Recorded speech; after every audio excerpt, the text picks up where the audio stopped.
Good afternoon, ladies and gents. We're about to start the Gold Reef City Championship tournament, and I'll be commentating on the match between Munir Kasim and Lachman Moodley, both players from the Pretoria region, so they know each other very well. They've been competing against each other for quite a few years. Ladies and gents, I'm sure we'll be in for a nice treat. Munir has won the toss and is elected to break.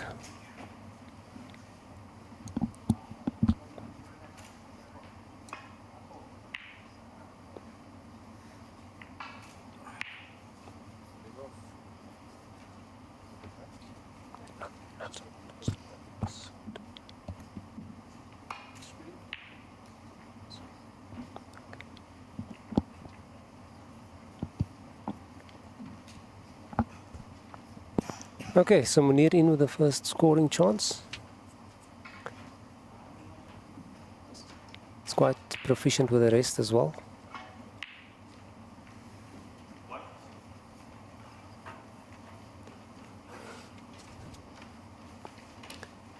Yeah, usually these guys feel quite a bit of pressure in the beginning, so they just need to get settled as soon as possible. That was a nice pot to the left middle pocket by Lachman. Definitely going to cannon into the bunch. Missed the black. And I think he's left Munir with a golden opportunity here to rack up some points.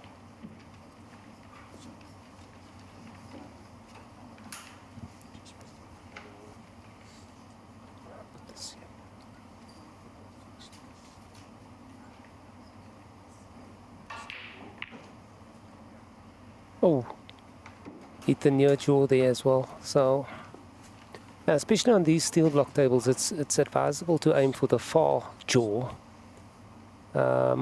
Usually the ball takes in. Usually the ball takes easier when you aim for the far jaw on these center pockets, and they are quite tight.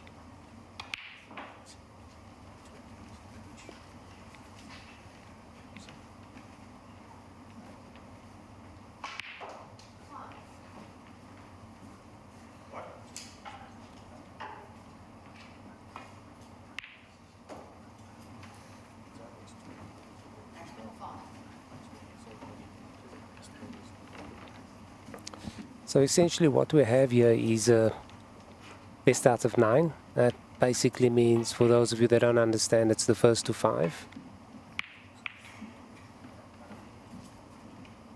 And there is also a time limit for these matches of 2.5 hours. That's not total match time, that's the total time allocated per match.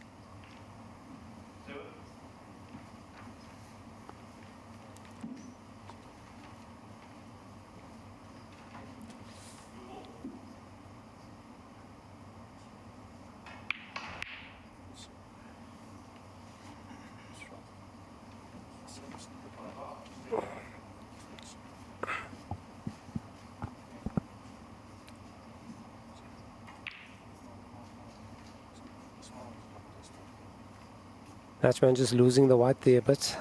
These tables are quite fast. They're very slick. It's new cloth. Steel block cushions as well. But sometimes players need to adjust to the difference in terms of what you have at club venues and then on these tables, which are TV condition tables, match tables.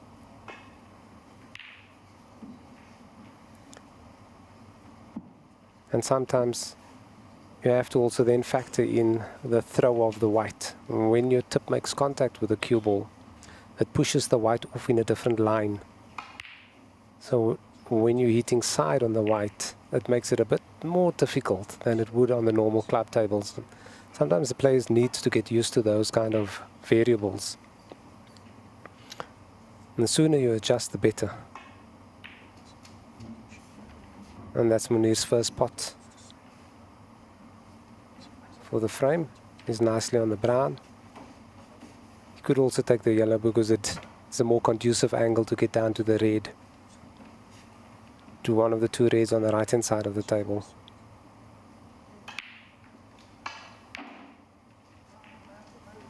Just overcook that a bit.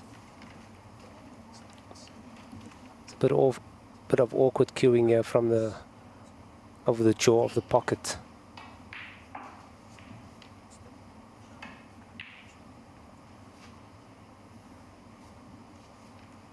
That was played almost like a shot to nothing. Nicely in the bulk area.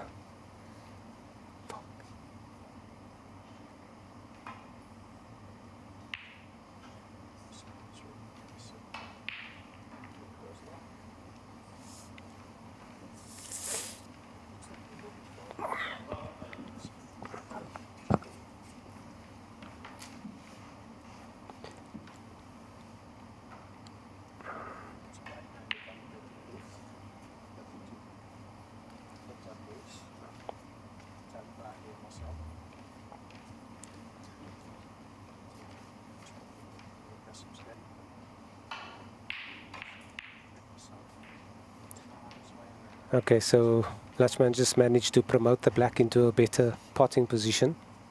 It's always nice to have the black in the open or on its spot so that heavy scoring can be achieved.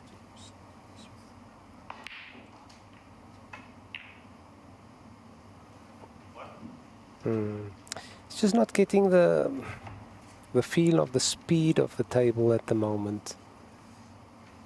And the longer you take to get settled, the more difficult it becomes.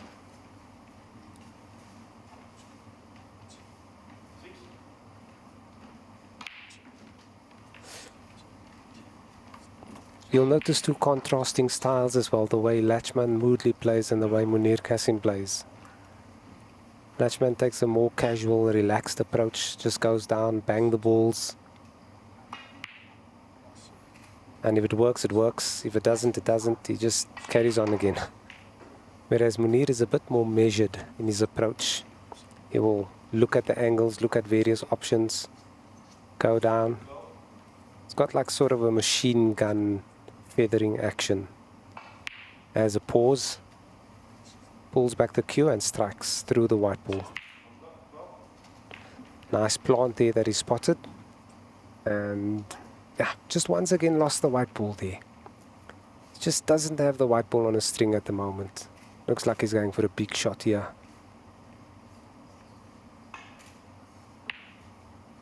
Oh, missed the black complete and hooked it. Yeah.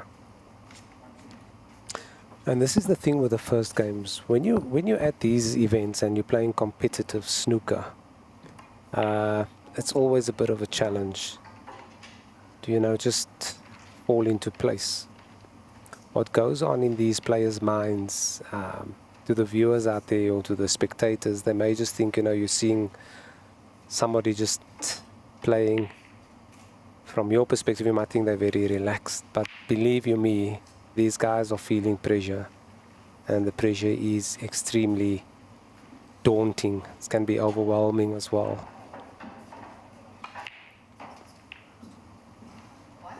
It's a nice little screw back for the pink.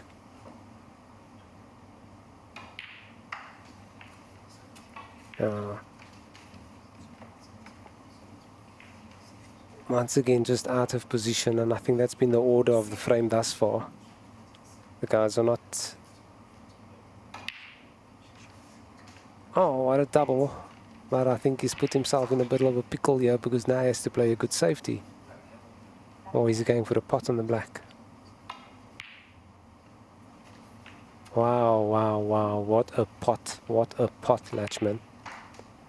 As I've alluded to earlier, he just goes down and plays the game as though he's not feeling any pressure.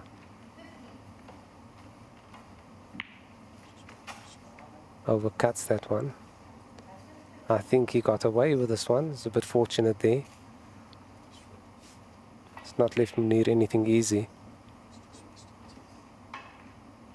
Oh, you could see it. Oh, from the commentator's vantage point, it didn't look like he could get through that gap, but he did. Play a deadweight snooker behind the black.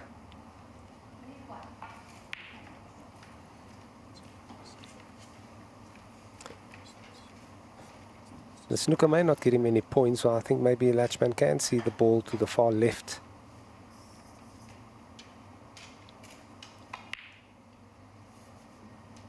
Currently has a lead of 27 over the 5 points that Munir has scored thus far. So he's 22 points ahead with 75 left on the table. Still a long way to go. Still enough points on the table to mount a decent comeback.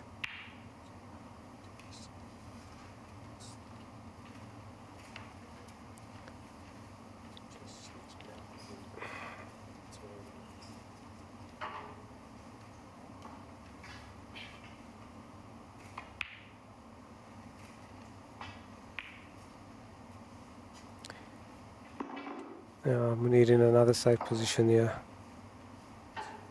Shouldn't be pushing the boat out as well too early on. Good pot, but it was very risky. But he managed to pull it off. Let's see if he can string some points together here. Few pots. To get him closer to that 27 mark that Latchman has amassed thus far. Not sure if the black passes this red here. He's eyeing it up as though it does.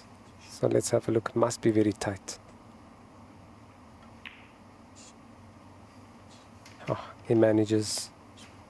Now he's got a nice shot on for the green pocket.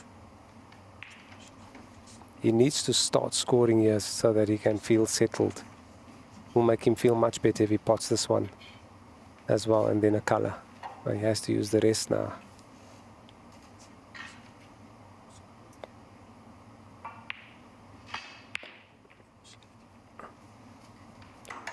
Tough shot to screw back. I think he possibly has left this one for the center pocket.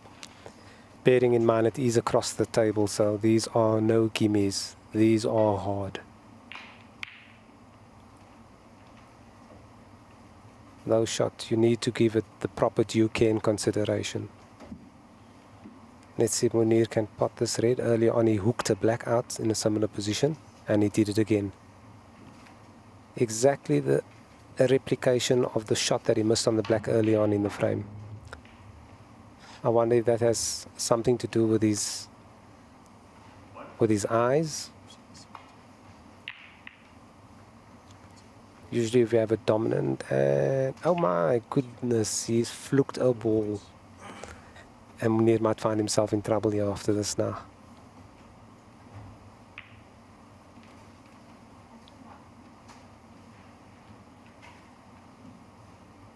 That was a nice little handy, timely fluke for Latchman. The problem isn't so much hitting a ball here or making contact with the red. And the main problem is actually leaving it safe after you've made contact. That's why Munir's playing it at the pace he is. Just to lay on the back of the ball, but I think he's touched it. I think he's touched it, I'm not sure.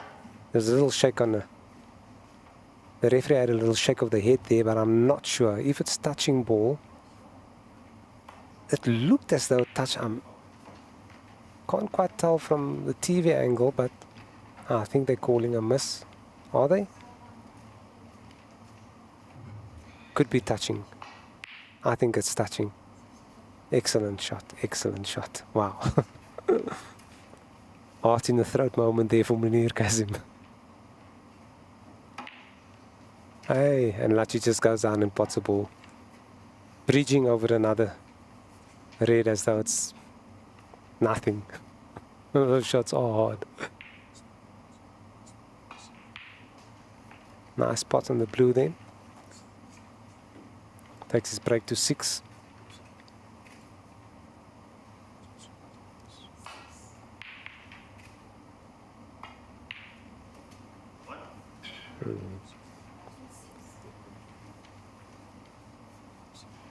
Yeah, I think Munir can clip the red behind the black, or is he going for the one on the left of the pink? Oh. That's not a bad safety. Can Latchman find a path back to bulk? And he pots it. Where's the white going? Wow, that was close. Has a 22-point lead at the moment with 43 left on the table.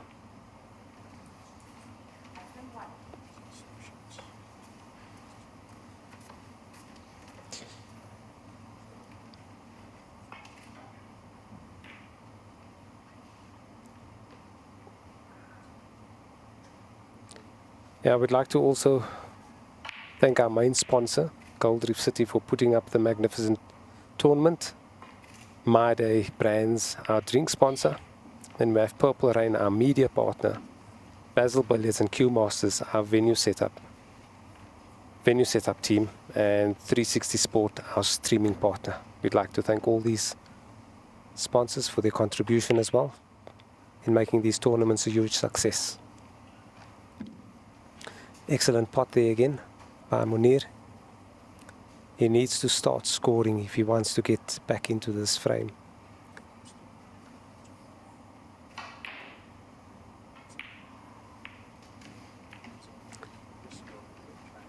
Now I think the main thing is to just keep scoring. If you pot the red, make sure at least you pot the color to amass some points. Because you don't want to be finding yourself too far behind when it comes to the colors.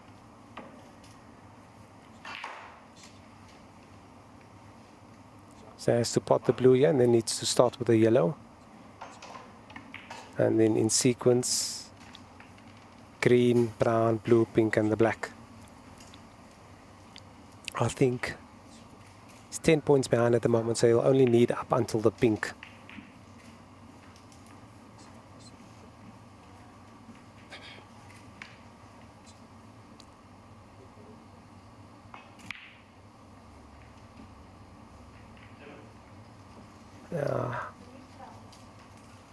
Munir has been playing this game for quite a long time now. He's also participated in the professional circuit in the UK during the 90s. He was a player he was an extremely prolific break bowling player. I remember him making century after century in events. Even he was a good practice partner of mine as well. So he's quite capable and proficient.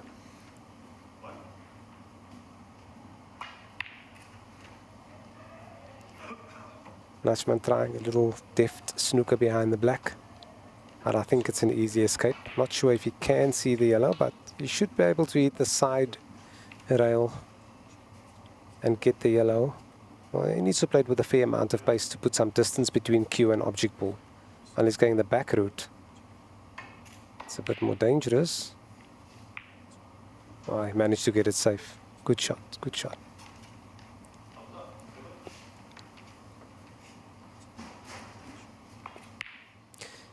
You'll also notice that some players, he's going in and he's fluked the yellow in as well. You can actually notice on Latchman's left hand he's wearing a red glove, whereas some players don't wear gloves. It's all a matter of preference really. Sometimes the cues become a bit sticky or you have sweaty palms. And has he fluked the green in as well? No, he hasn't. Like in Munir's case, he's not playing with a glove.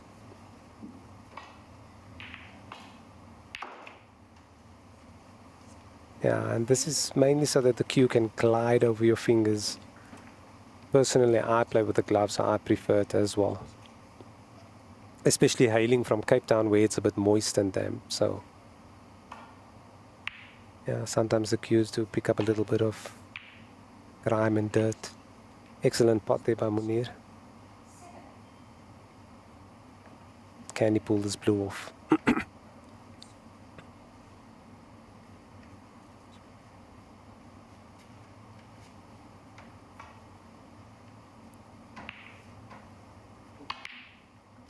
Excellent pot by Munir. Absolutely brilliant.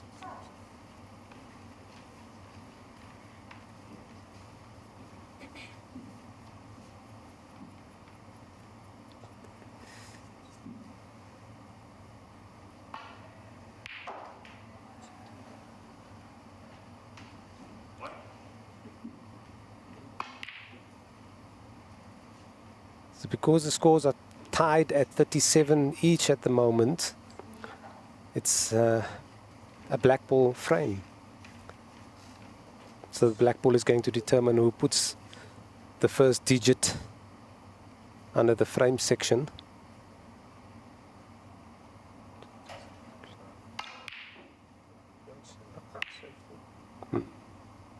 Wow. This is a golden opportunity for Munir to grab hold of the opening frame. He's going to have to use the rest though, but he is proficient at using the rest. Mind you, we've seen him miss a couple earlier on in this frame as well. But he'll be putting all his eggs in this basket for sure.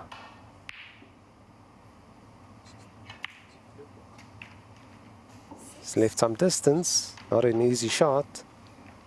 Also needs to control the white, doesn't want the white running around crazily on the table. Needs to control the white to avoid any possible in-off.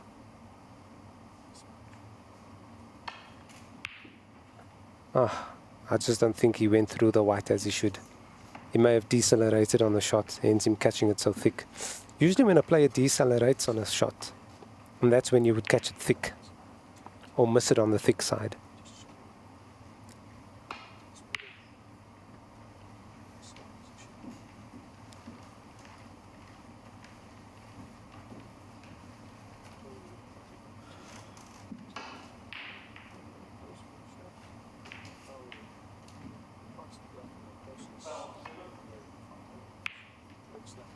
What's the speed like? The length. He's got the line. Has he got the length? Not bad. Looks decent enough.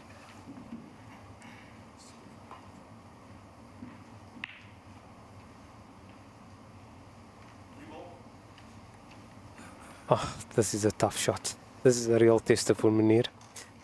Needs to keep his head still on the shot. Have a slow backswing and accelerate through the white. Center ball strike. Could he fluke it in the center? Cushion's kicking it a bit wide there. And I think he's left this one.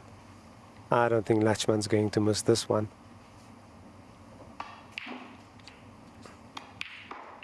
And there you have it. First frame goes to Latchman Moodley.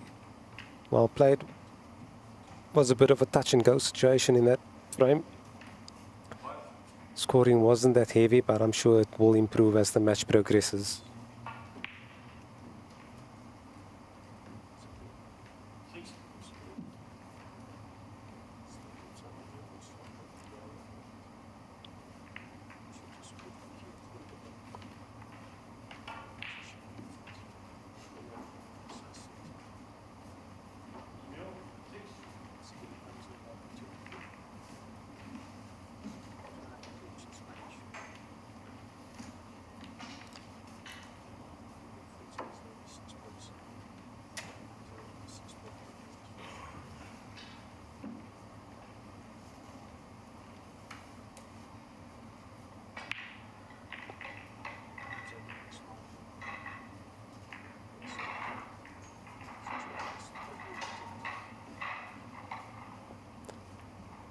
So we have our referee Anina de Toy preparing us for the second frame.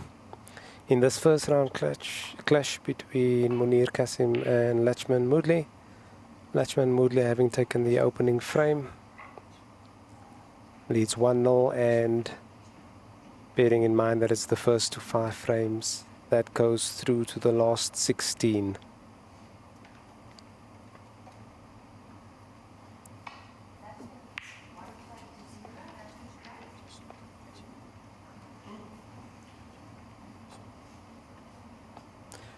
We have some mouth-watering matches coming up as well. We have the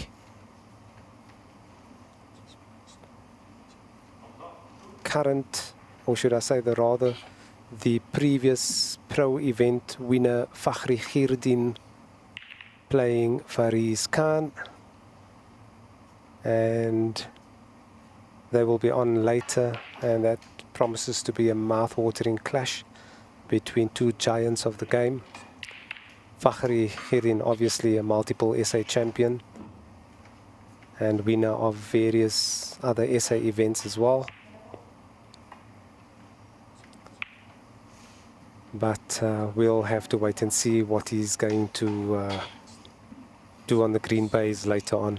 For now, we have to focus on this match ahead that's in front of us, and let's see if Munir can mount a decent comeback.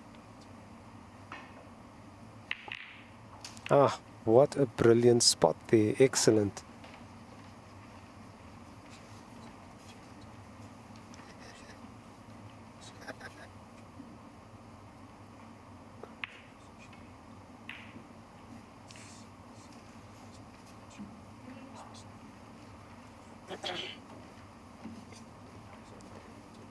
Yeah. Let's have a look and see what's going to happen here now. Most probably going to take the white down. Coming short quite a bit here as well. I think they're trying to understand the speed of the table as well as the response of the cushions.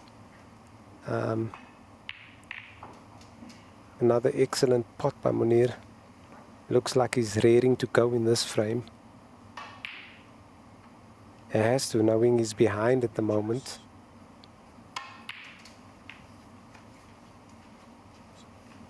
May have overscrewed the ball a bit there. So, does he go for the pot here or does he play safe and keep the white glued to the top cushion behind the black?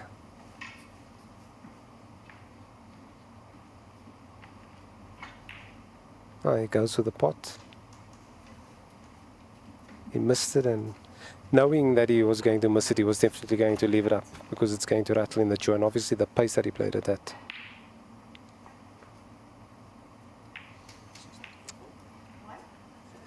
His left latchman in with a golden opportunity now.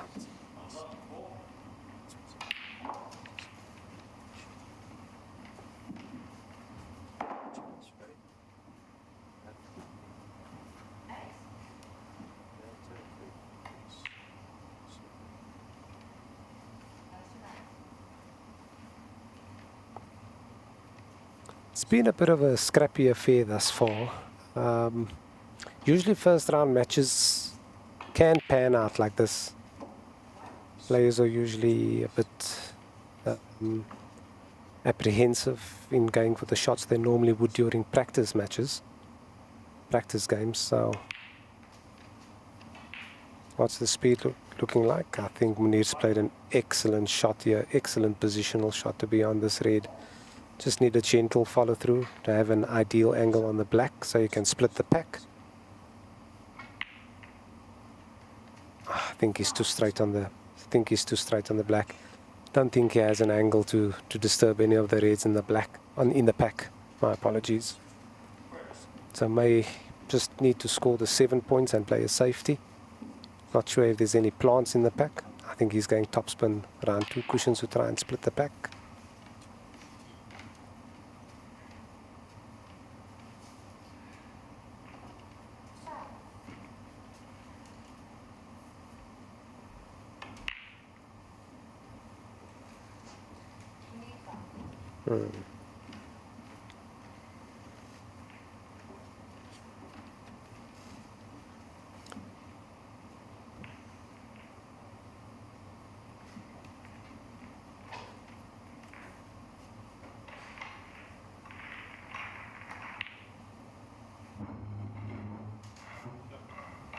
Excellent pot into the right middle pocket by Latchman. Now just needs to hold it together. He's got about another 2 reds in the open. 3 possibly if you look at the one on the right hand side of the pack that can go into the middle pocket.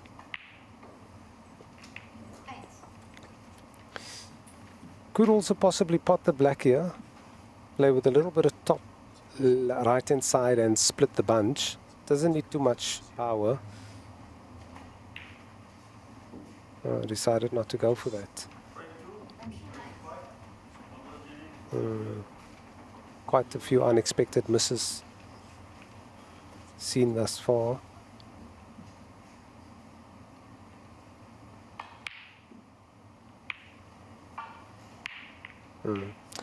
just not happening at the minute.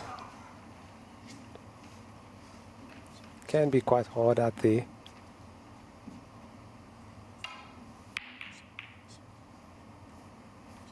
Ah, what a 4-point foul there. Unexpected by Latchman.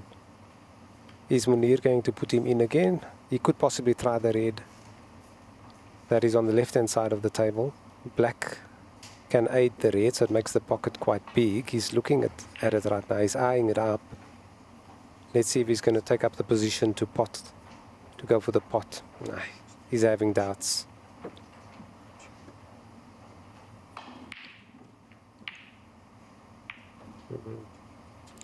And now he's left it for Latchman to possibly attempt. I think Latchman's not going to turn this down.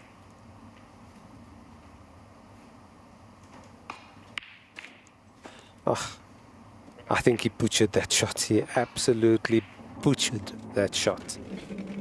It's a golden opportunity to get some more points on the scoreboard.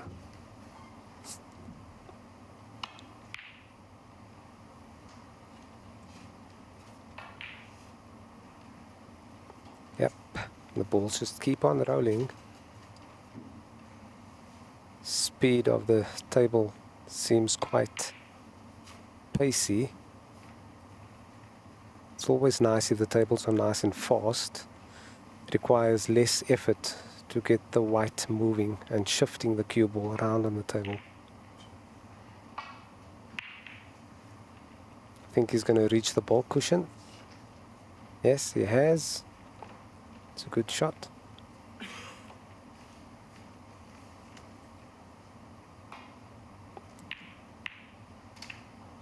Nice pot by Latchman, but not on anything easy, so I think he's going for the pot on the blue, the green, blue. Ah, what an another excellent pot. So this is the thing with Latchman. He goes for unorthodox pots you wouldn't normally go for, and then he pulls them off. And it can be quite unsettling for your opponent because you think you played a safe or a decent shot. He goes for an absolutely crazy dip, pulls it off, and then you just sit there with, you know, your teeth in your mouth and thinking to yourself, what have you done wrong?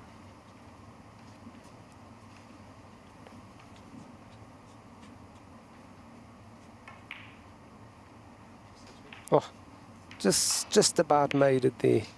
Caught the far jaw and it, far knuckle, and it just managed to go in.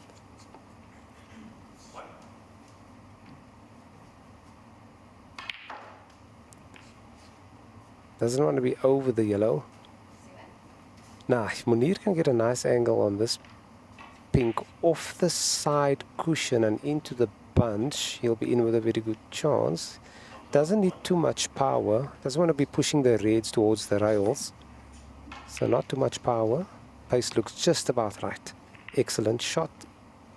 Excellent shot. Brilliant, brilliant shot. Pink spot is occupied, hence it going onto the black spot.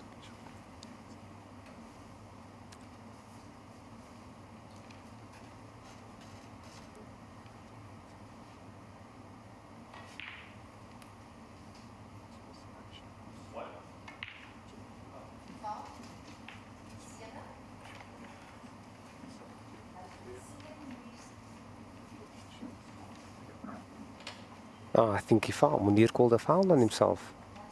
Well done, well done. And this is the thing about snooker players as opposed to many other cue sports out there. Snooker players generally tend to own up to little fouls and misdemeanors that they make while playing the game. So definitely is the gentleman's sport of all cue sports. I've seen many times pool players trying to get away with little tricks, you know, fouls and devious little antics, whereas snooker players tend to own up even if the referee doesn't spot it, which is rather refreshing.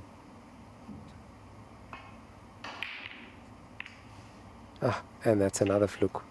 I've lost track of how many flukes this match has seen so far in the first 1.5 frames.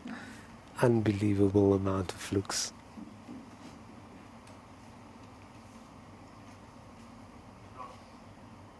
Going for a tight snooker behind the brown ball. And Latchman is definitely in some trouble here. Yeah. Sometimes these balls aren't that hard to hit, but keeping them safe is the real concern.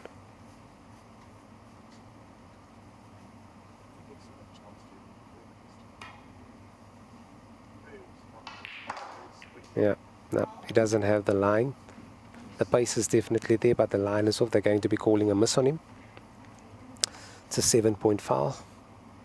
And this can continue until he either makes contact with the red ball, which is the ball on, or until there are snookers required.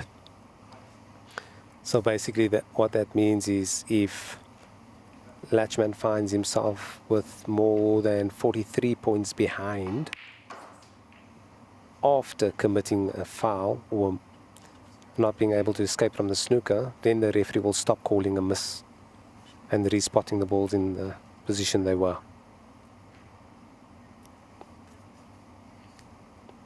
He's choosing the 2-cushion escape route. And he's made wow, I think he's missed it. Or did he make contact? Not sure. Looks as though he did. Yes, he made contact. Sure.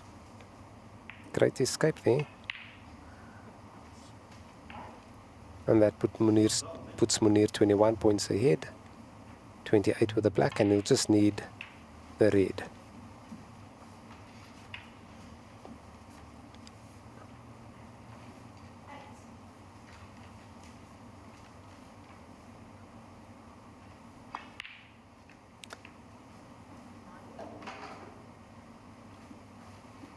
$29 with 27 left on the table.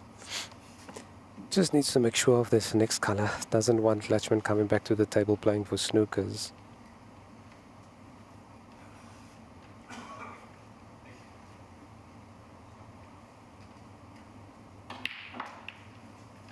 Yep, just make sure the pink. And that should be the frame. Doubt Latchman would come back to the table after being so far adrift.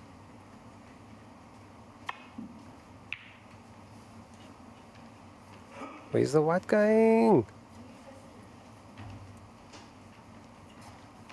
We should still get 5-6 points added. Is there a delay in the score? Yeah, I don't see the 6 points being allocated for the pink that Munir potted.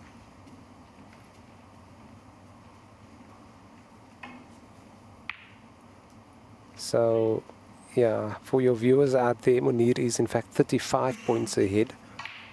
He's not 29 points ahead as the scoring is suggesting. There may be a slight delay with the scoring. There we go. It's been rectified.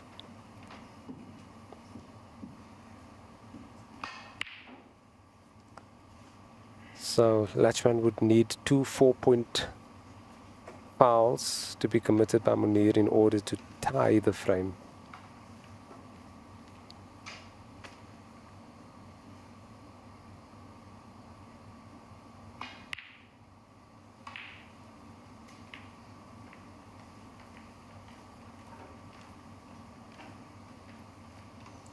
And he's got one behind the blue, and this is not an easy snooker. Or can Munir see just the edge? Possibly. Yep, he could see an edge on the yellow.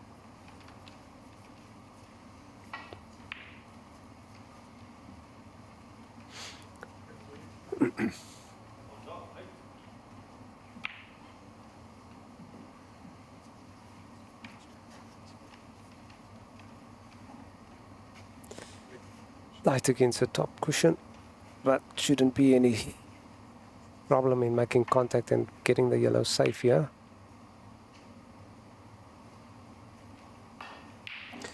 I always maintain that sometimes when your opponent is playing for snookers, you should be in fact the one playing for snookers. You know, make it a bit more difficult for your opponent, and Dutchman's just managed to pull off a brilliant snooker there. I'm not sure if he's looking at the one cushion escape or two cushion escape. He's looking at the one cushion escape, but it could possibly kick wide, eh? Not reading the slide of the table. Yep, can't call a miss because he needed a snooker.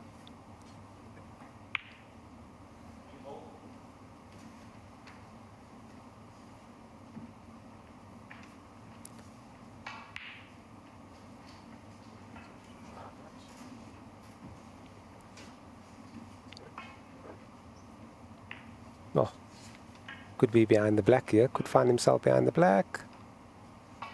And he has. He's returned a snooker by fluking it.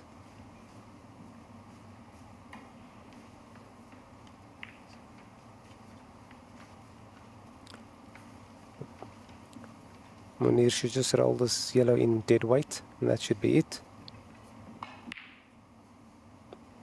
Elected to play it with a bit of power, hence he missing it. Or has he? Or has he? He has.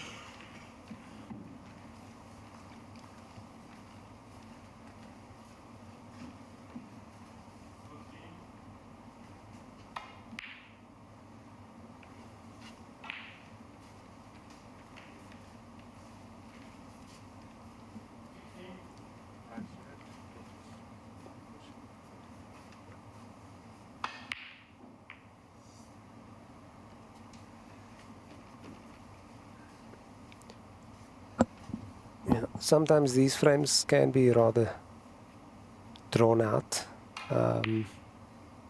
Playing for snookers, sometimes you have frames carrying on another half an hour. Sometimes even possibly extra 40 minutes, all depends. But it can happen. But I doubt it's going to now. Mind you, there's still a delay in the score because Latchman was 31 points behind, so he should be 33 points behind now. The score has not been updated yet.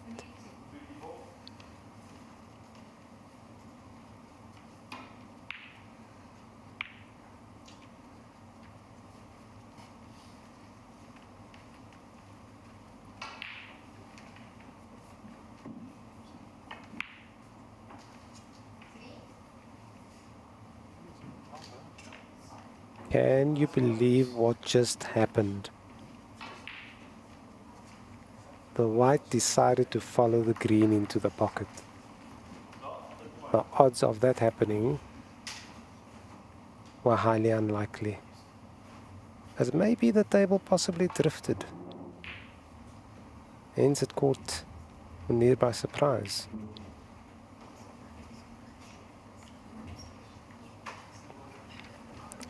The difference, according to my calculations now, should be 29. So Latchman still needs one more snooker to tie.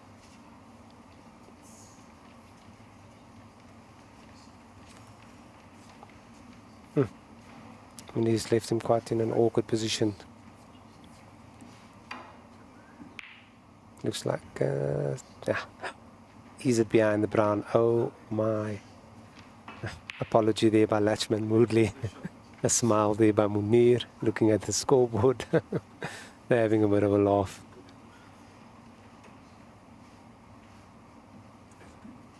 One, two cushions, three cushions.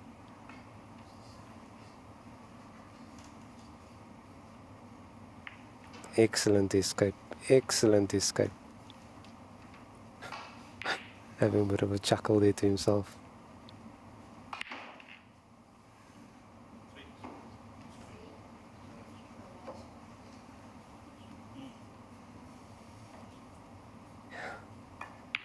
Okay, so this the difference is now, unless he drops the brown, which he hasn't. It should be over now. There's no way Munir's going to be missing the brown. Unless he pots the brown and innoves the white as well, like he did with the green. That would be one for the record books.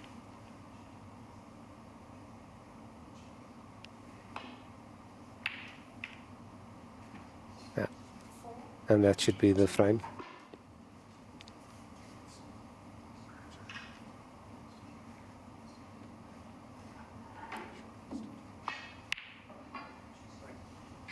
Yep, and that's it. That's a wrap for Munir. Finally managed to get a digit on the frame count.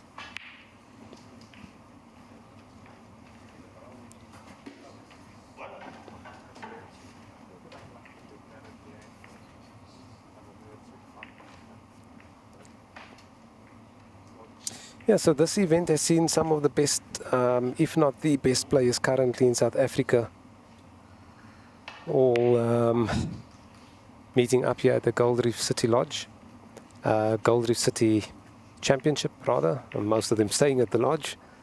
And it promises to be a week filled with excitement, hoping to see some good breaks, some swashbuckling potting, some tears of happiness, tears of joy. It can be quite a daunting event as well, and sometimes you do get some restless nights here. Excitement, anxiety, all vying for the piece of the 150,000 rand that's up for grabs. Pro Snooker's done an amazing job with all these events that we've been hosting for the past couple of years. And this being the ultimate event of the year on the calendar. Prize money has been increased by double the amount, as well as the ranking points.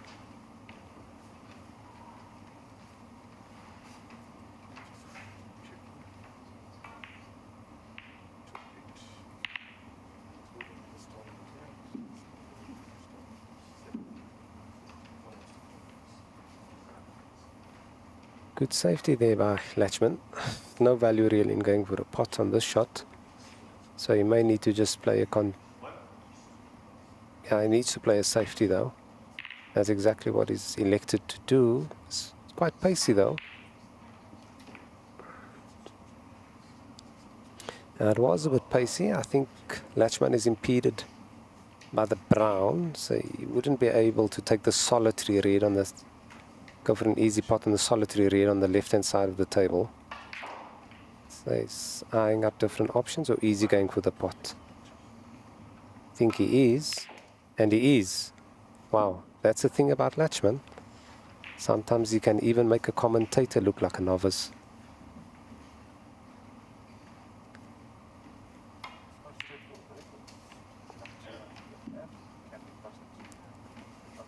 Not sure if the red below the pink goes. It doesn't, so overcut that, but I had safety in mind as well. So that was sort of like a pot safety shot for him.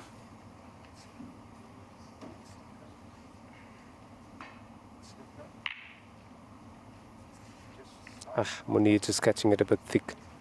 So what I've noticed thus far on the shots that Munir has played, when he's playing shots cutting the ball to the right, he catches them thick.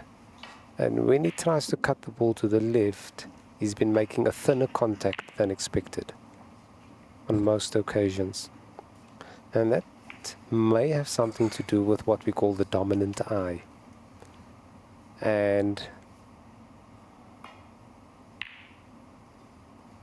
the dominant eye affects most snooker players. They need to find a balance between how to sight the ball. So it's a case of memory. Sometimes they use memory to understand, you know, the lines and the angles and the sighting.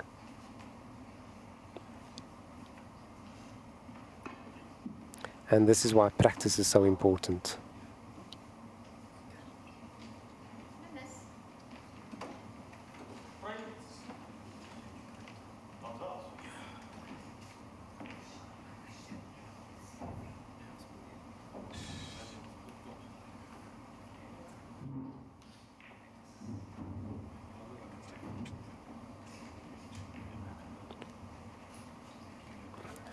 Munir just having played a miss there. He can see a red fall. So basically what the rule states here is because he can see a full ball, he's got a clear path to the ball on, deemed as a full ball, which means he can see the entirety of the ball. If he misses the ball again, he will be horned on the third attempt. That, yeah, well, there's a situation that has just arose. So if Munir misses a ball now and the referee gives him a warning, then he will lose the frame. If, however, the referee forgets to warn Munir and he misses the ball the third occasion, it's not loss of frame. So the referee has to make it transparent to the player that if he misses, he will lose the frame. Let's see if she does. Should be a warning. Yeah, I think they're discussing the warning right now. If he misses it again, it's loss of frame. That's why he's chosen to go directly for a pot here. And I think he forced that upon himself. Definitely forced that upon himself because of the two previous shots.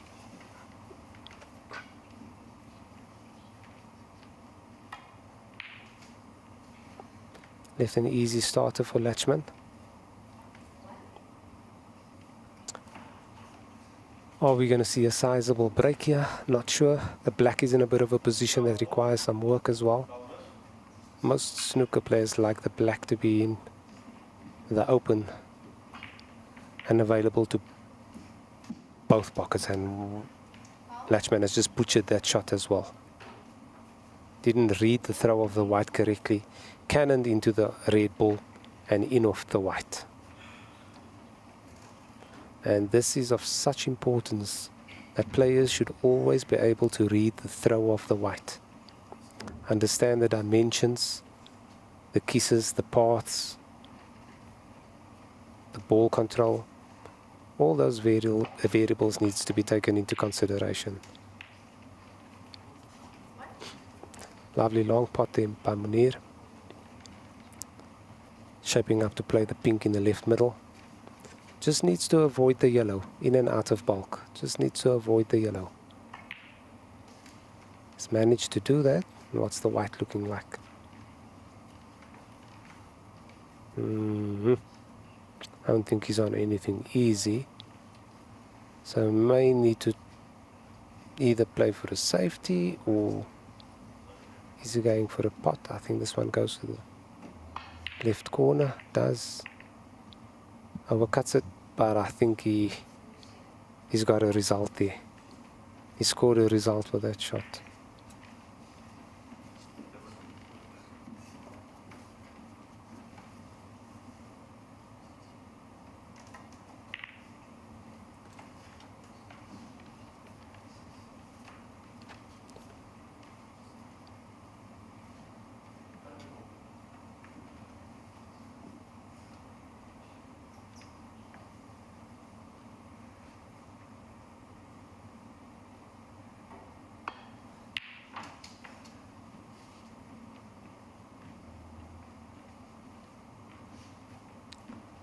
Nice pot, nicely on the brown.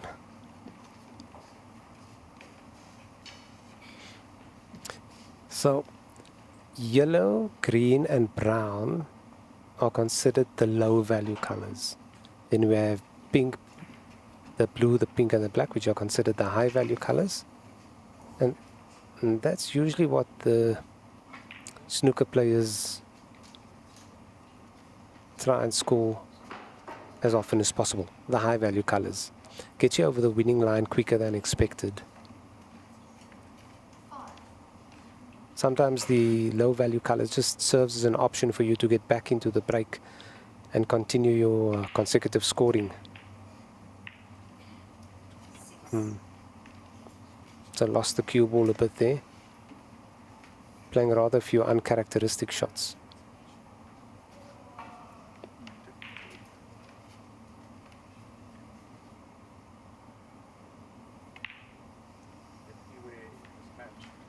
Nice pocket to the center pocket, the right middle pocket. It's got the red here. It could possibly just cut this one in, come across the table, unless the black passes to the left pocket. It does. Yes, it does. Well positioned here to take a commanding lead.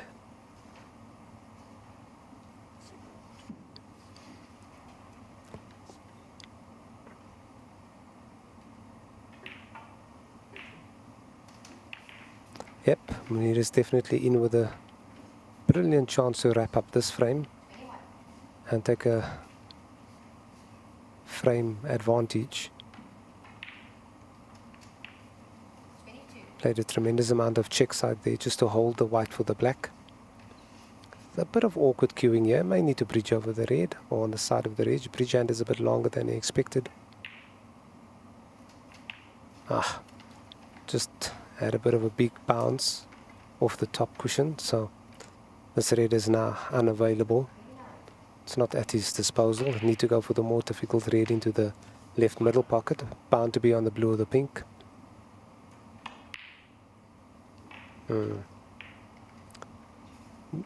That shot also required a bit of due care and consideration.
And Munir got away with that. He's getting the rub of the green at the moment. Mind you, Lachman has also had the rub on a few occasions.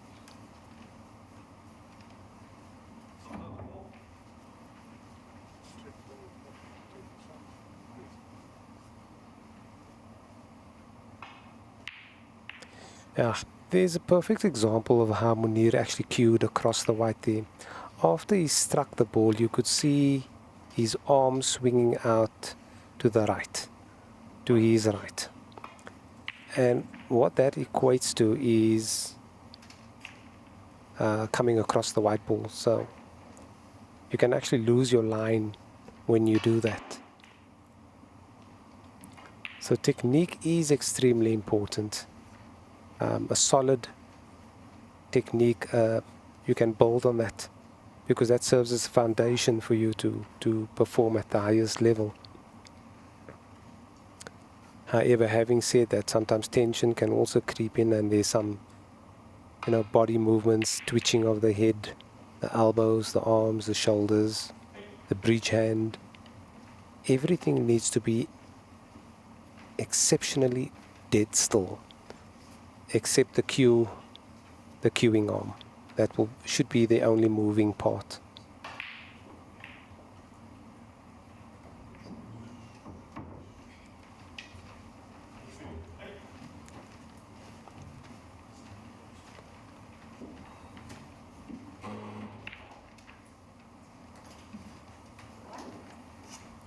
Tables look to be playing very nicely as well. Speed looks good. Roll looks good.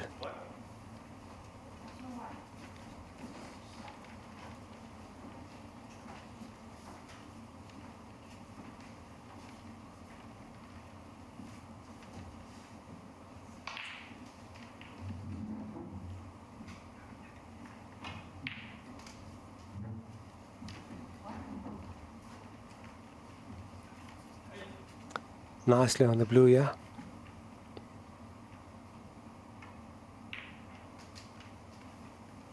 It's got a nice line, the pace is perfect. Good enough, placed that better with his hand. Perfectly on the red.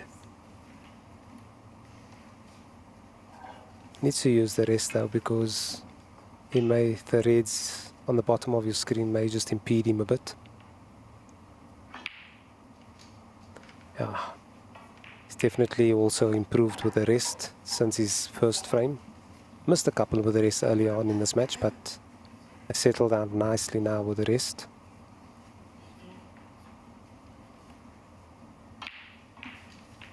You will notice his machine gun action, feathering action. Some players tend to feather slowly. Some players keep their cues dead still, just as a backswing and follows through the white. Whereas Munir has a rapid feathering action.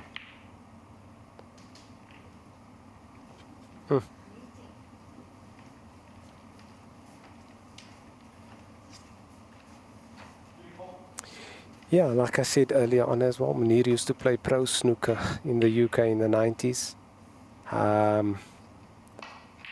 Was a very, very accomplished player. Had some excellent matches with some of the top pros on the circuit today. Also had a brilliant match against Paul Hunter in the 90s, I remember, in the qualifiers in Blackpool. And just missing out by the odd frame. Lost the decider 5-4. I think, yeah, he just needed up until the green ball in the final frame of that match. And Paul managed to clear up and beat him. The late great Paul Hunter, that is.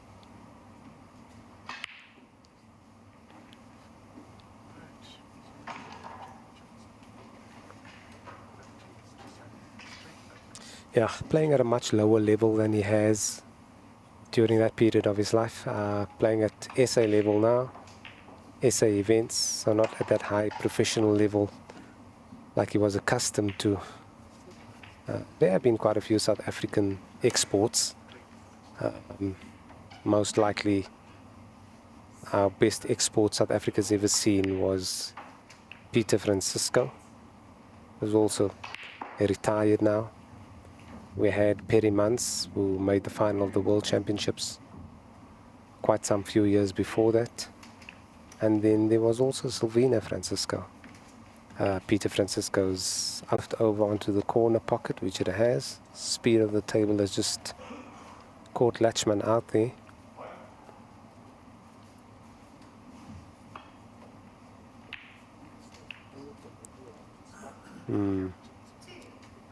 Depends what his angle is like on the green. Should be over.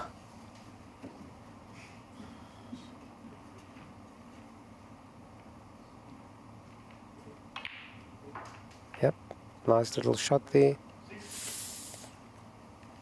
And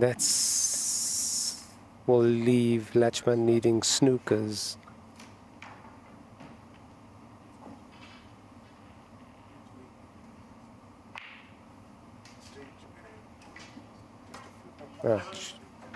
Looks like it could be behind the pink. Wow, brilliant snooker.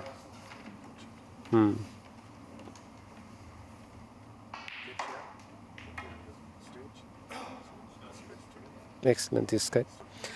So basically, Munir was one of the top 16 ranked players for this event.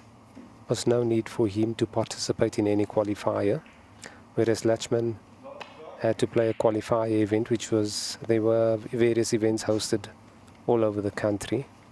And those top 16 players were then drawn or rather those 16 qualifiers were drawn up against the top 16 in the country.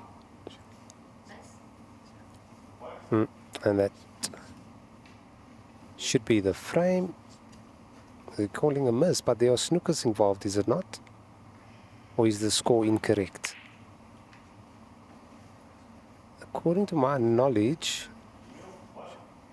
the scores haven't been updated as yet, so I'm not sure what the actual score is. Yep, not sure what the actual score is.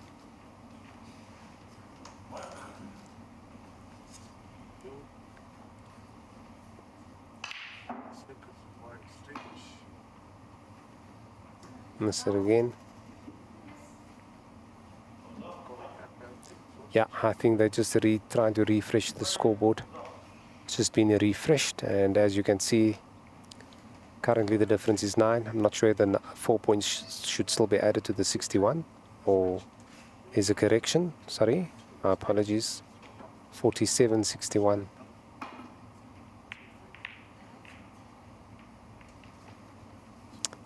So Munir just needs this brown ball.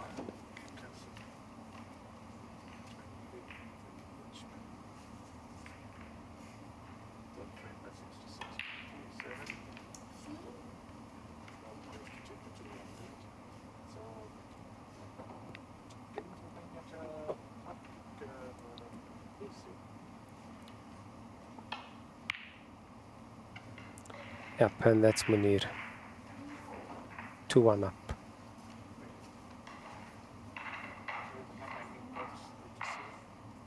Yeah, think. Not sure what's going on now, if they're having some issues with the scoring.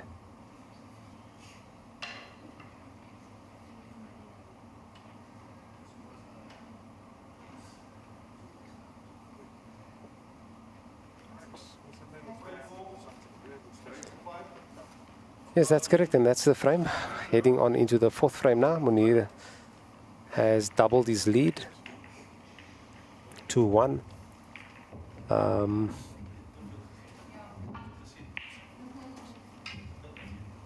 Munir has sort of found his mojo again, to a certain degree. Let's see if Latchman has anything to say about that in the next few frames.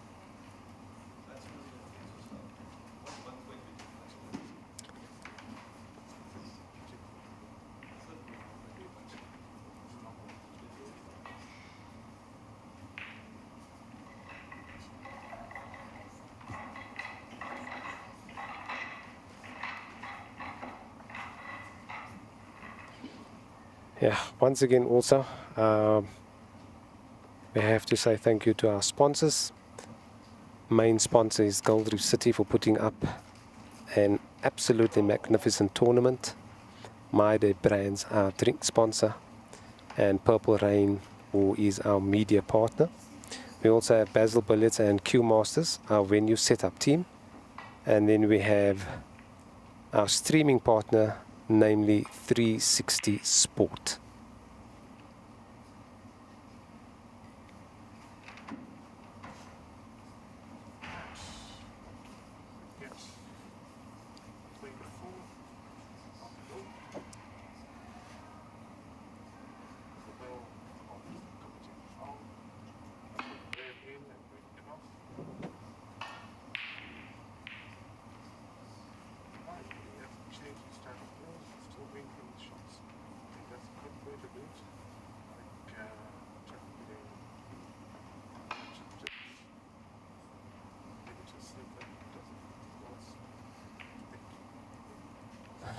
Depending on what the angle is like here, Munir may just elect to roll this red in or possibly screw back for the blue.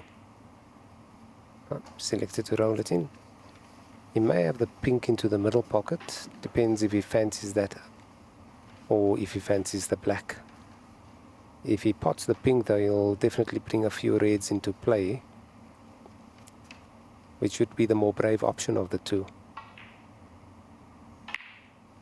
It's gone for the pink, and yep, close but no cigar.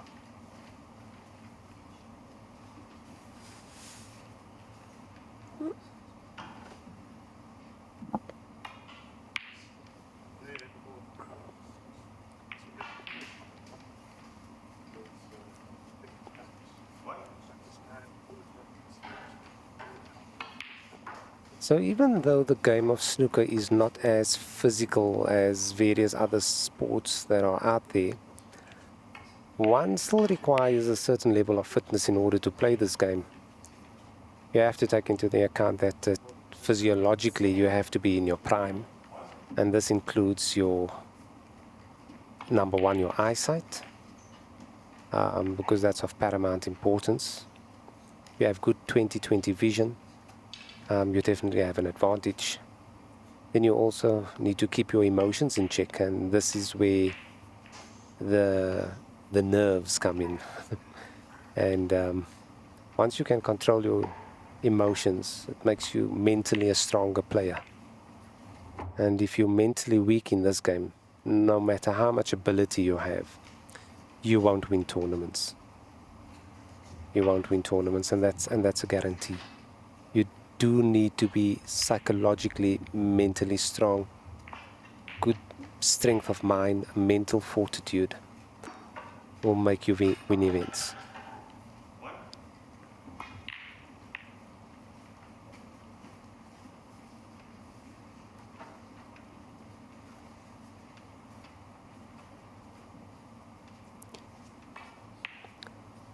So even if you have a strong willpower to want to win, you must also possess a certain amount of imagination and creativity. Snooker is a form of art, and this is where breakbuilding comes in. You need to be able to read the shots correctly, understand when it is to play the appropriate spin as well. For example, backspin, topspin, side spin, check side, running side. All these factors you need to take into account.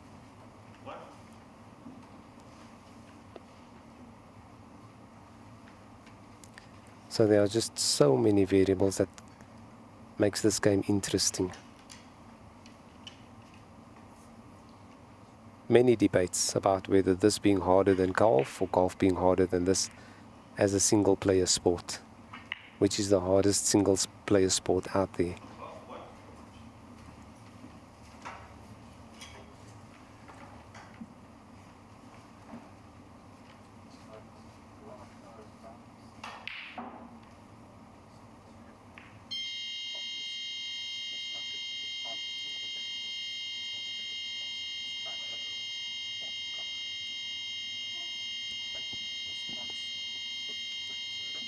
Dutchman just having doubts as to whether he should go for the pot or play the safety.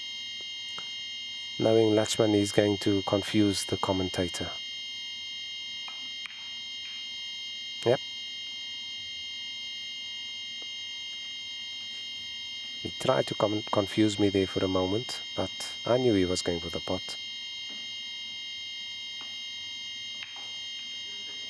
Nice little flick on the red, nicely on the pink.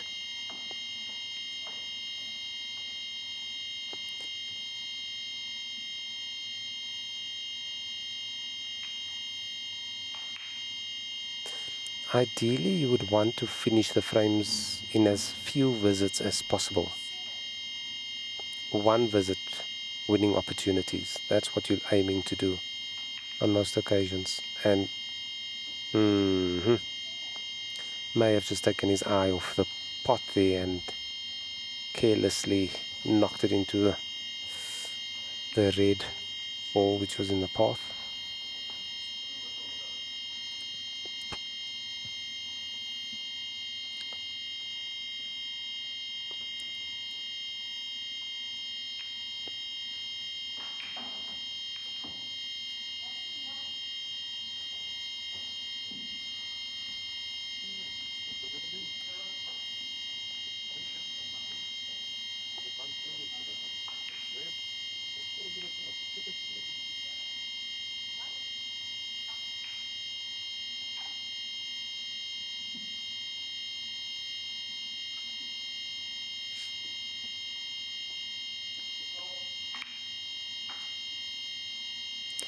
Nice pot there with the rest. Munir is on the semi-difficult red towards the yellow pocket. Gentle screw back for the blue. rattled that one, and yeah, it's not left anything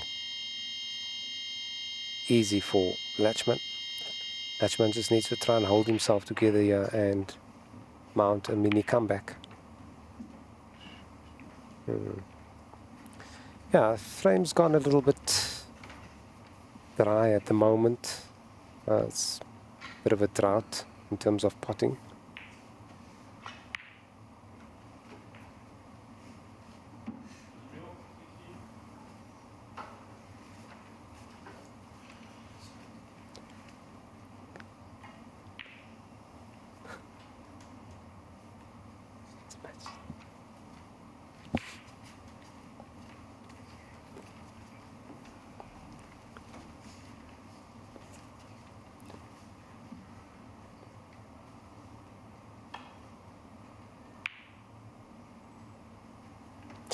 Currently, the Kazoo UK Championship is also underway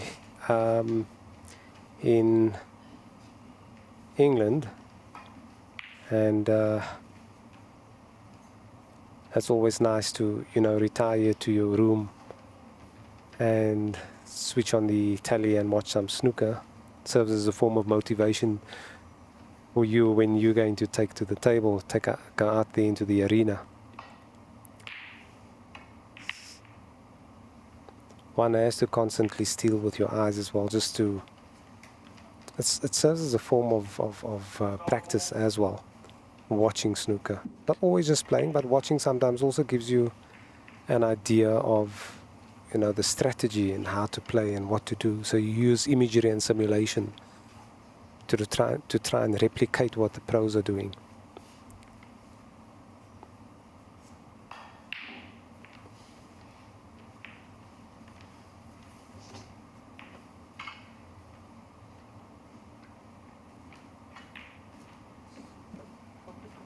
Yeah, I've seen quite a few of those missed this afternoon where they're catching the near jaw too quickly.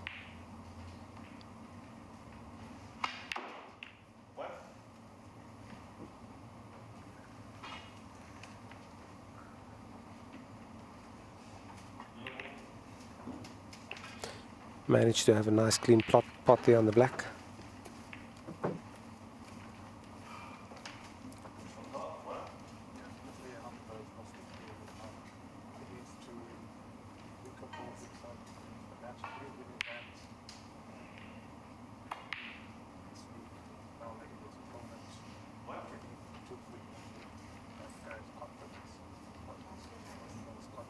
Okay, it's left Munir a golden opportunity to here to score at least 20 points. Let's see if he can hold himself together. Nice. I think he's on the pink. Does the pink go? Not sure from my vantage point, but yeah, it does go. Pink spot may be occupied though by the red. Ah, can you believe it? Can you believe it? That deserves a bit of a laugh there. That was totally unexpected. My goodness. Well, flukes are all part of the game. Sometimes it goes against you, sometimes it goes for you. It's just a matter of keeping your eye on the ball, staying dead still on the shot.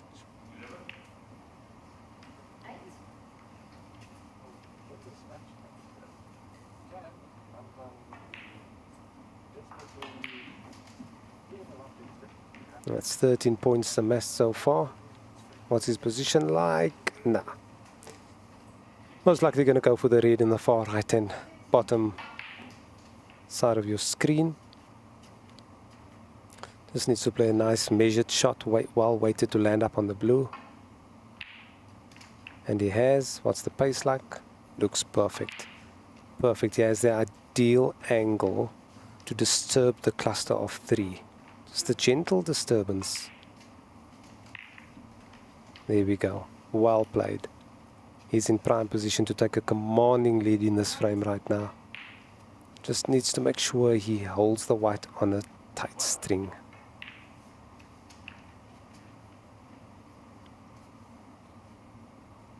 Nicely weighted, slightly short. Would have loved the white ball to travel about 5 or 6 inches more up the table. Just needs to avoid the cannon on the black. I think he missed it because he had too much black in the eye there. He knew he was going to collide with it, hence him taking his eye off the pot on the blue.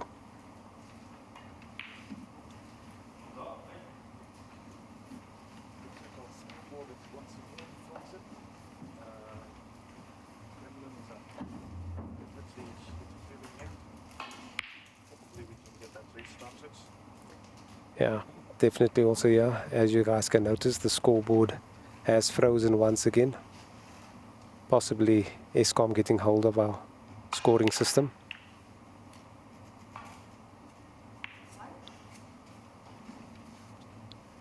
He's offline at the moment.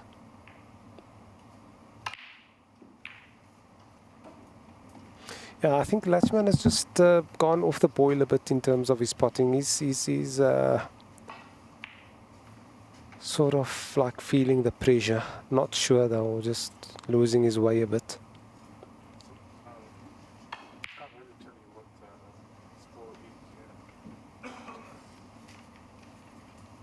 It hasn't been a rather high scoring frame thus far. Breaking down too many times.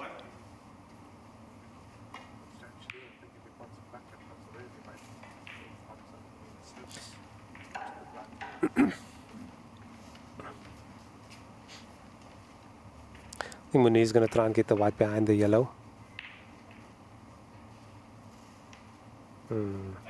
Attempted to get it on the yellow side of the table, but just a bit short of pace once again.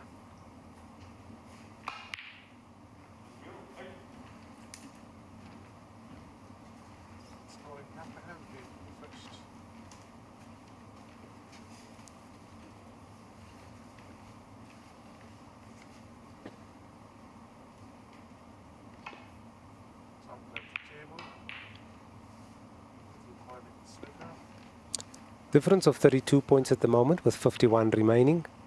Considering how the balls are lying though, Munir is definitely the favourite for this frame. Pink is out of commission, black is out of commission, brown and green is out of commission. 2 reds dead on the top cushion, so, and he's missed the blue, so he's definitely the one to be chasing this frame. I'm not sure why Munir tried such a lavish shot there. Only he would know. He's pushing the boat out.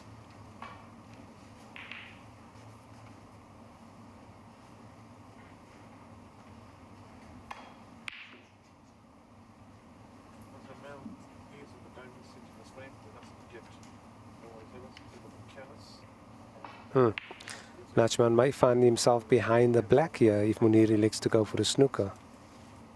Or he looks like he's going for the pot. Maybe a pot snooker? Yes, it's good. We'll definitely lay a snooker behind the black now. Oh, he's just about made it. Another heart in the throat moment there for Munir. And I'm sure for some of his supporters at home.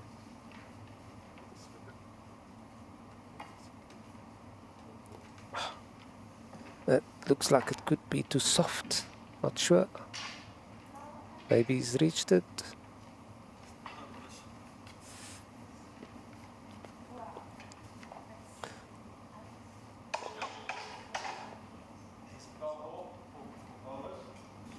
I think they're discussing whether it's a miss or not. If Munir scored 1 point before this and snookered in, the difference would have been 33. He's made a foul, so the difference is 37, so I don't think you can call a miss. The scoreboard hasn't been updated yet, so it's showing currently 32, but the difference is 37. So, not allowed to call a miss.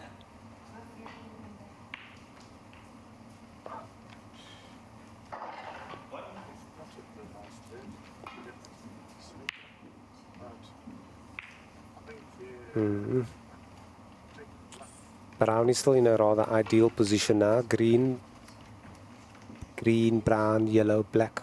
are all balls in ideal positions to lay easy snookers.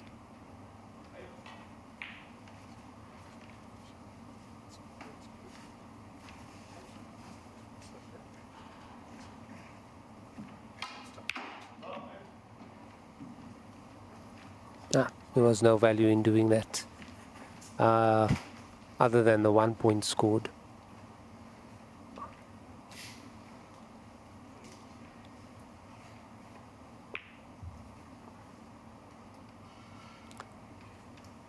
I think that should be the frame. If I was Latchman, I wouldn't be continuing with the frame. It's only about...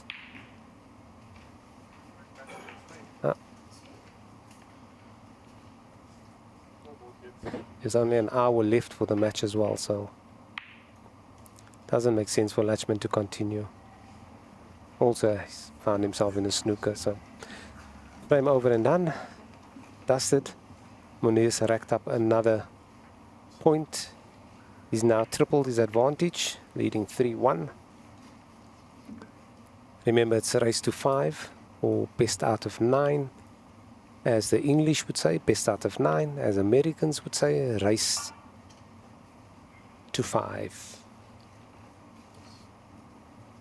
All depends where you hail from, what side of the globe.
Lovely opening read there by Latchman.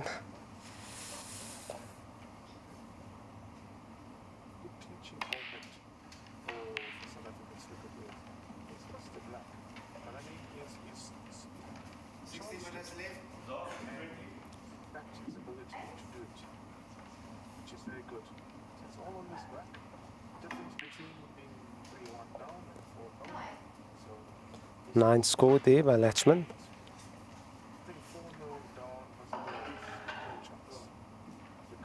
Going for a snooker. It's a big target for Munir to hit and get the white safe, so it's not much in it really in terms of value. Could possibly have gone for a pot and a safety, an attacking safety. Decided against it though, but whatever's working for him, he's the player out there, so he's feeling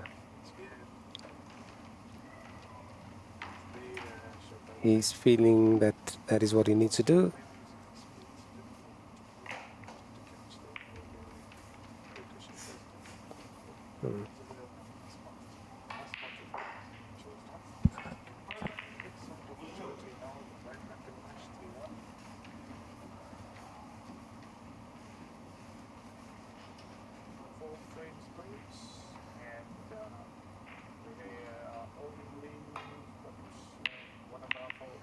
Okay, Latchman went for an all-out shot there.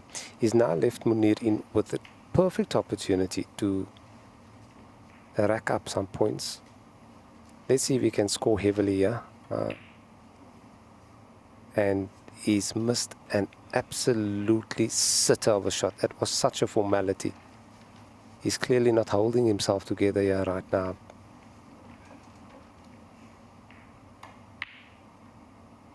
Latchman's let him in again with another opportunity. The thing also about snooker that one needs to realize, you need to have good energy levels. You need to be well rested. Your eyes need to be cool.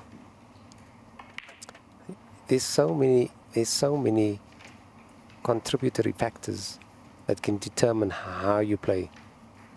And feeling is one of the most important. You need to feel it in order to perform.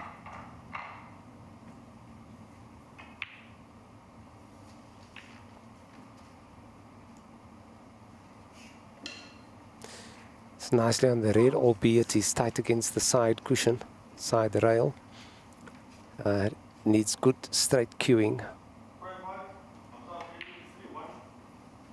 And he's done just that. Could play the green, come off the side cushion. And if you can get a straightish angle on the red, which is to the left of the pink, that would... Oh, he's electing to take the brown.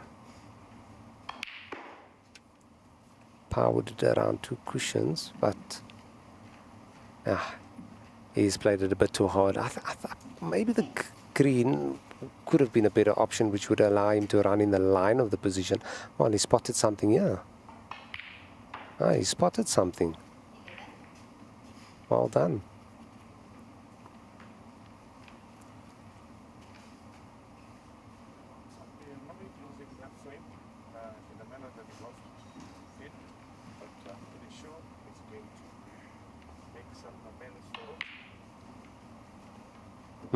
Once again, just taking his foot off the gas. He seems to be right in there. Gets the momentum going. Looks like he's going to gain some nice traction. And then just,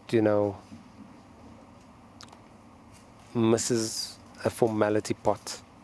And then has to try and get going again. And that's the thing as well, that when you're playing, you want to start finding a specific rhythm, a specific tempo. And when you find that sweet spot, everything just falls into place. And the pockets become bigger, the balls become lighter, your muscles become more relaxed. There's so many things to consider. And it's your confidence just needs to grow and grow and grow and grow. And it's like a puzzle. Everything just starts to piece together. Nice little pot to the yellow pocket by Latchman. It's going for the pink in the center.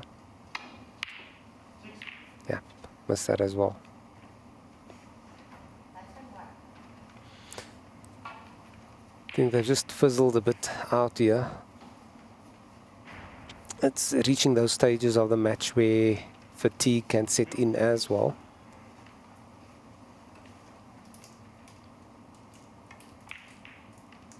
High levels of concentration required.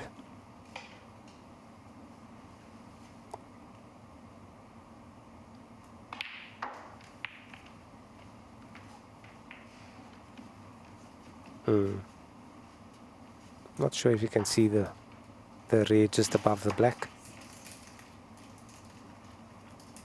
I think it does.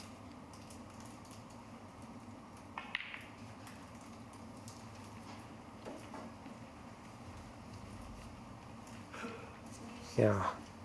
And there's another example of when you're just relaxing a bit too much. Constant focus is required.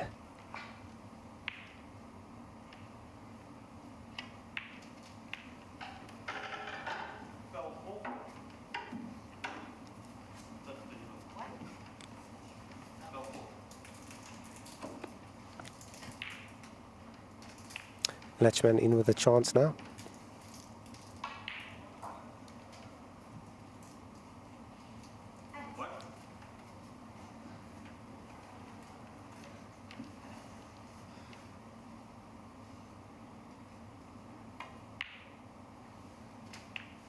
Needs the white to travel.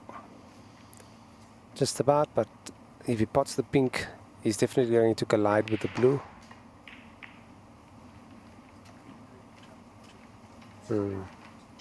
And this is the thing, if you start losing position, then you're always playing catch-up. Because it's just sort of like a domino effect. It starts to spiral out of control. And that makes the break so much more harder. Nice long pot there by Munir.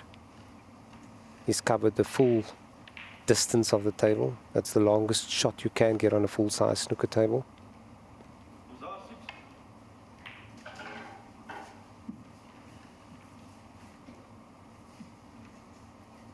Nicely done on the red below the black. He's going to go into bulk with the shot, so he needs to just make sure that he controls it in such a manner he ends up on a color. And that's exactly what happened. He's lost the white once again.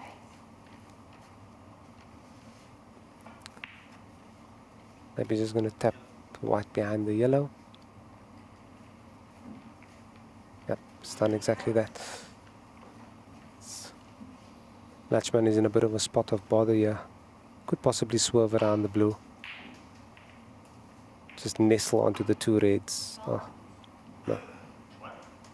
Don't know what he did there. But maybe it was a miscue. Possibly.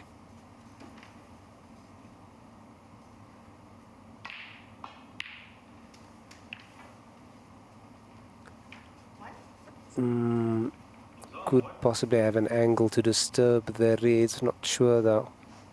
But this is where you need to stay down on the shot. No, was dead straight. Missed it. Sometimes you need to, the softer you play the shots, the more time you give the object ball to drop. Oh. Wow. That's really, you couldn't legislate for that at all. Well, sometimes you sort of can legislate to a certain degree. You need to read the shot. But there's so much that goes into that to calculate the outcome of that can be near impossible.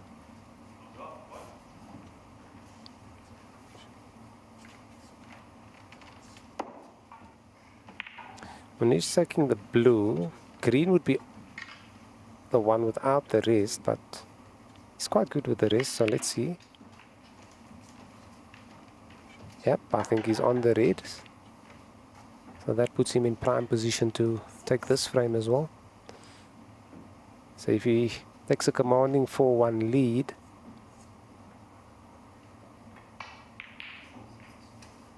that would put him on the hill.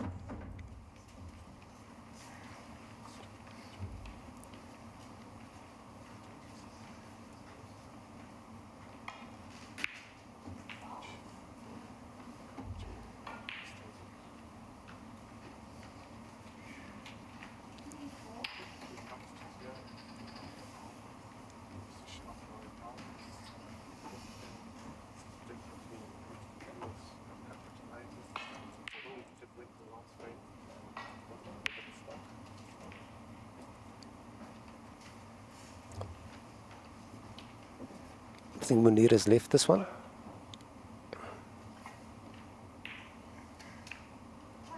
That puts Latchman nicely on the pink. Needs to take the rest. Should actually take the blue. It should offer him easier path to get position on the yellow. Decided not to do that. And now he's left Munir in with a perfect chance.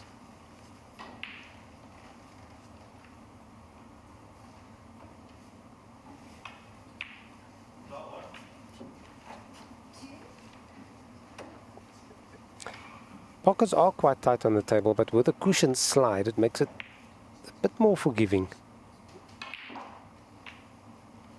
Nice little shot there by Munir.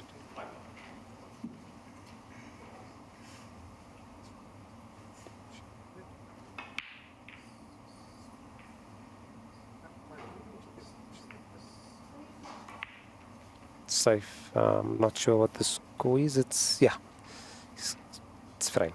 That's it. 4-1 to Munir. He's on the hill now, one frame away from victory.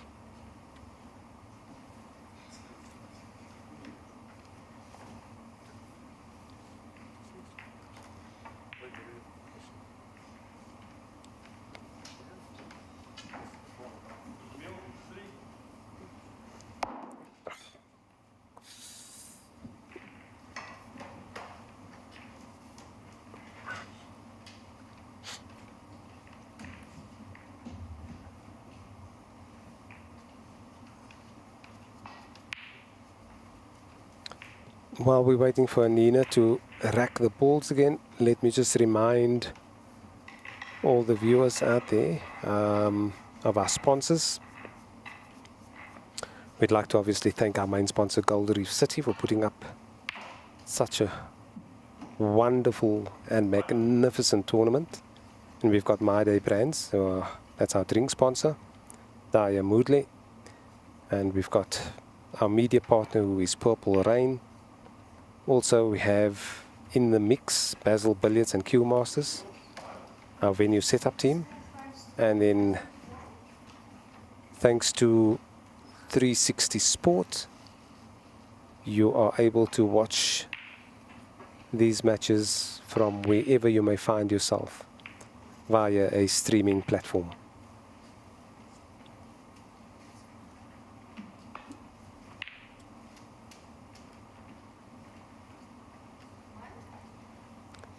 Nice opening rate there by Munir, which has been sort of his signature thus far in this match. Nice, excellent split on the pack. Caught the pink ball on the head with a medium pace, which was just enough to get him to be on another red. Does he need the rest of the shot? Not sure, but he's using it. Puts him on the black. Gentle stun into the red directly above the black would give him the option of reds to both corner pockets. Decided to roll the black.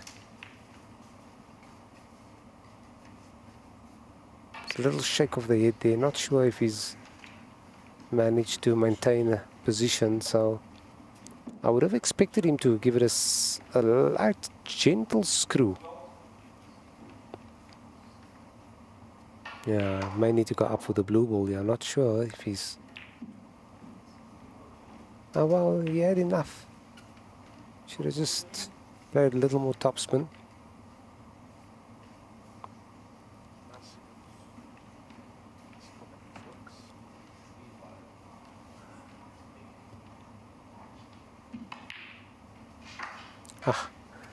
I wanted to mention that he might go for the pink, but I thought, you know, that would be out of character for Munir. And he actually went for it. And he pulled it off. Apologize to the viewers out there again. Our scoring system has glitched once more.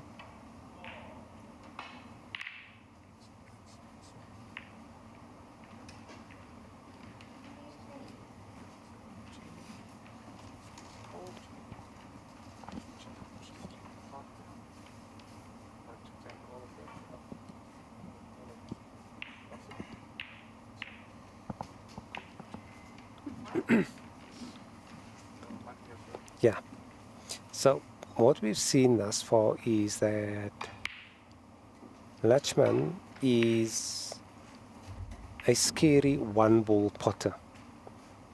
He pots the most unexpected of pots. He pulls it off, and then he just tends to lose the white again, and that's the end of the break. And that's been his signature thus far in this event. Basically missing pots that he shouldn't miss, and it's all about just making sure of, you know, when you're in, to score as heavily as possible. In turn, that will make it harder for your opponent to get back in or even find rhythm. Scoring heavily is of critical importance in getting over the line.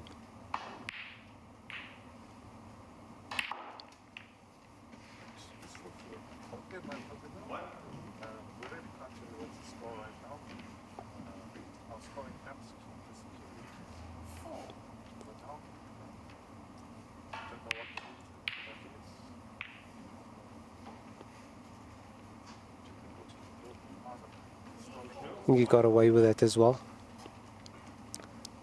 Lachman is just going to go for everything he sees right now. No holdbacks. He's not holding back whatsoever right now. I think he's reached that stage as well where time is against him. It's only about, according to my calculation, just under 45 minutes left. So being 3-1 down, he needs to level the match at 3-3. If the scoring is equal by the time the clock has run out, they will then consider the highest break. If both of them have the highest break, and I think it's the one who scored the most points, if I'm not mistaken.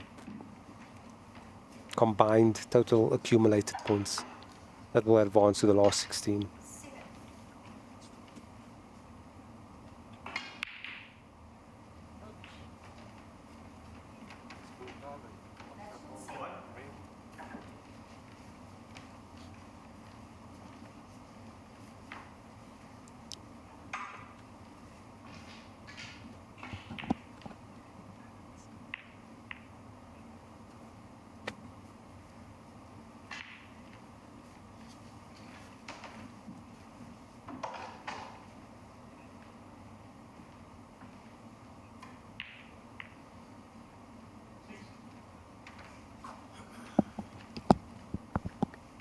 Yep, I've just also received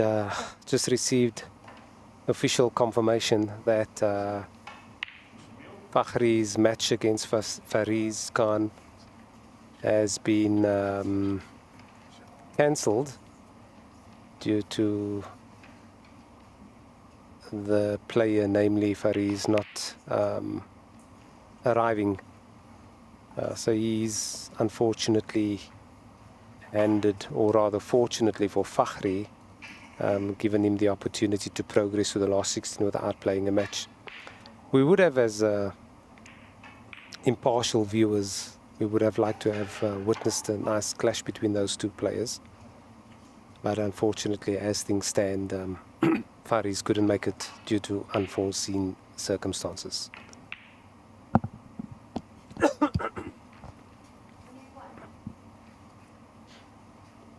There's a view of the shot clock, the time remaining. It's just over 40 minutes. So the players finding themselves trailing 3-1 are in a bit of a pickle at the moment. Clock is against them.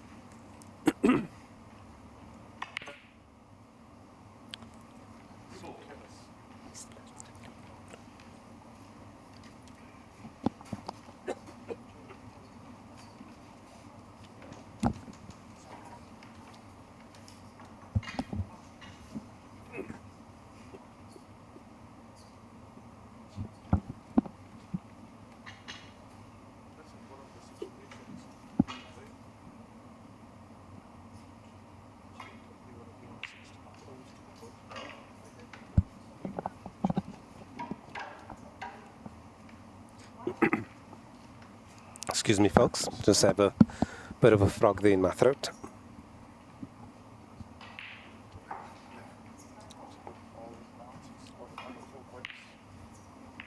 Yeah, that's testament to the fact that Latchman knows the clock is against him, so he's definitely going to push the boat out. He's going to go for every single shot he possibly can. He needs to score, but in having said that, it can cause him to make the incorrect decisions and can result in some reckless play.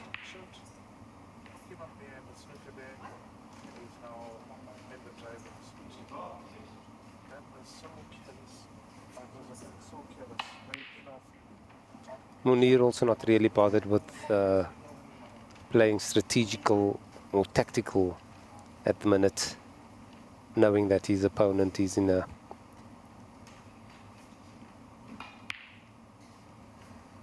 situation where he finds himself in quicksand.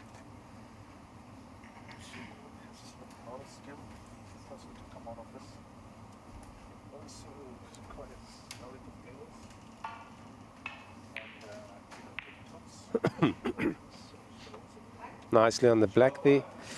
He just needs to roll this across the table. Should find himself on the red in the opposite middle pocket.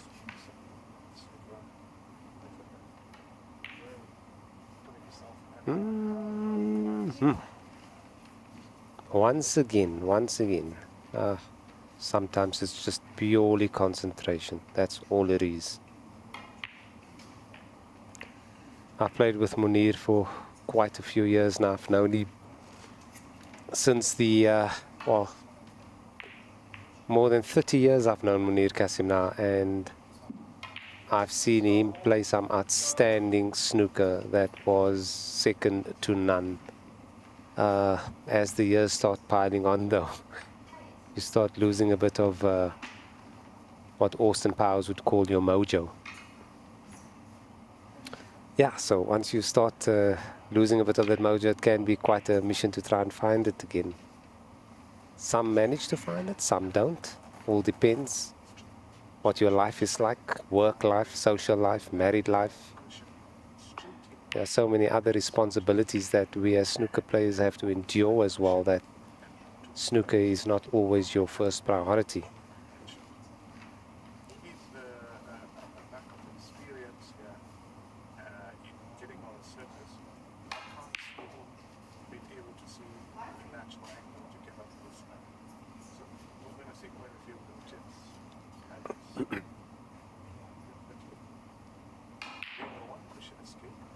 Oh, I think he's fluked that in. Yes, he has. Once again, the flukes have not stopped.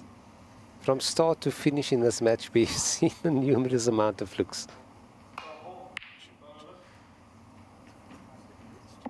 He's leaving this one up. He's left this one up for Munir. All Munir needs to do now is consolidate this frame by just making sure what is lying in front of him. Try nothing fancy. Keep it as basic and as simple as you possibly can.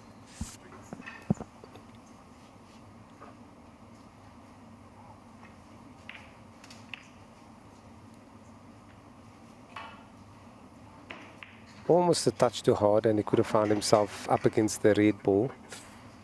But seems okay still.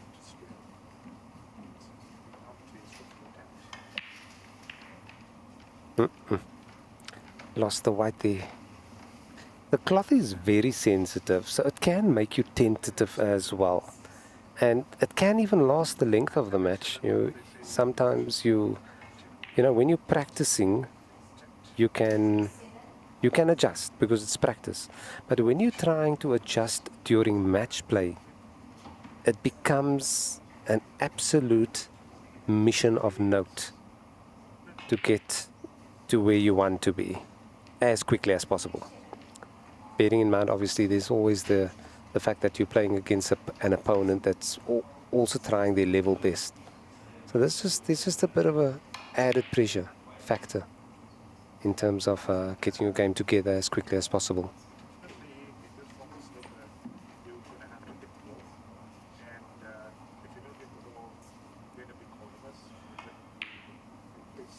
Munir's got a 6-point lead. Well, with that, having said that, he just spotted the yellow, so it's an 8-point lead at the moment. He only needs green, brown, and blue to leave Latchman needing snookers, and that should take him over the winning line. Has to play this brown fairly firm, come up and down the table to land back up on the blue. Pace is all important here. And I think he's got it spot on. Spot on, and that should be the match. That should definitely be the match.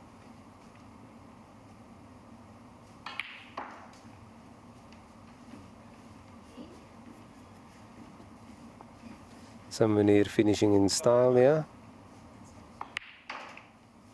Pot the black as well, Munir, just for the viewers.